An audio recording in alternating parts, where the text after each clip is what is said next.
walkthrough of a project-based learning lesson plan.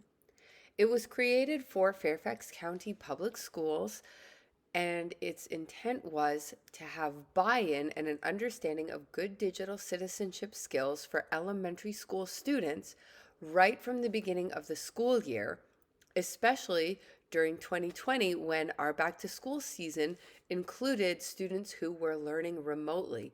So they were going to be on their devices much more than usual. And we needed to start the year right out of the gate with good practices around digital citizenship. By building class norms together, the goal was to have students have buy-in and have some thoughtfulness about these different digital citizenship skills. In Fairfax County, a lot of our resources are in a walled garden, so individual links are difficult to share. Therefore, I've got some downloaded PDFs and this video walkthrough. These icons are for Portrait of a Graduate skills.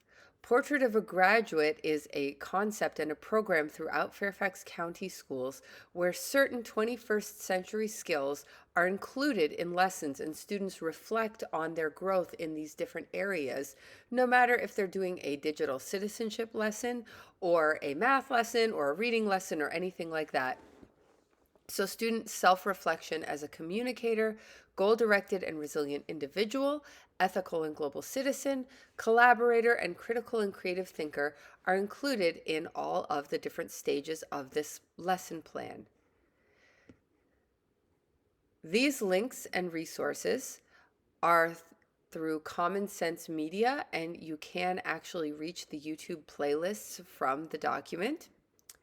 In addition, there are some other resources for going a little bit further or for allowing students to do some research on their own. The entry event slideshow, which is downloaded as a PDF and added to the website for you to look at, also included pair decks. So for students learning remotely, they were able to interact and share their thoughts and ideas online on the slideshow with the teacher and the class. So that was sort of an added feature that was extremely helpful during our pandemic closure. So in this plan, in a project-based learning, each day is planned out with different things that the teacher guides, which is the plan teach section, and a lesson section, which includes teacher-driven and also student research-driven activities, events, resources. And often there is an assessment so that at each stage of the game, the teacher knows how the students are doing. So there are things sometimes that the teacher is guiding the whole class through, and sometimes the students are just given time to work on their projects, work on their ideas, and do some research on their own and take ownership of their learning that way as well. So each day of the first week, students are front-loaded with background information on these different digital citizenship skills.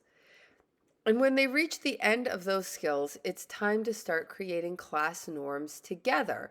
So once they get to the end of all of those things, then the idea is that they're reviewing and comparing what they've come up with for having good digital citizenship habits with the school rules, the classroom students' rights and responsibilities. They're sorting, they're really understanding those different skills, and then they are creating a final product, a slideshow or a video or a presentation that they can share with the students in their class. Something important to know about project-based learning is that students have some voice and choice in terms of what they choose to create to share their message. So students have the flexibility to create a poster or a Flipgrid video or a Google Doc or something of that nature so that they can share with the class in the way that they think gets their message across the best and shows their understanding and also is engaging and interesting for them. So that's a little bit of a walkthrough of that lesson plan, and you can read through the PDF as well.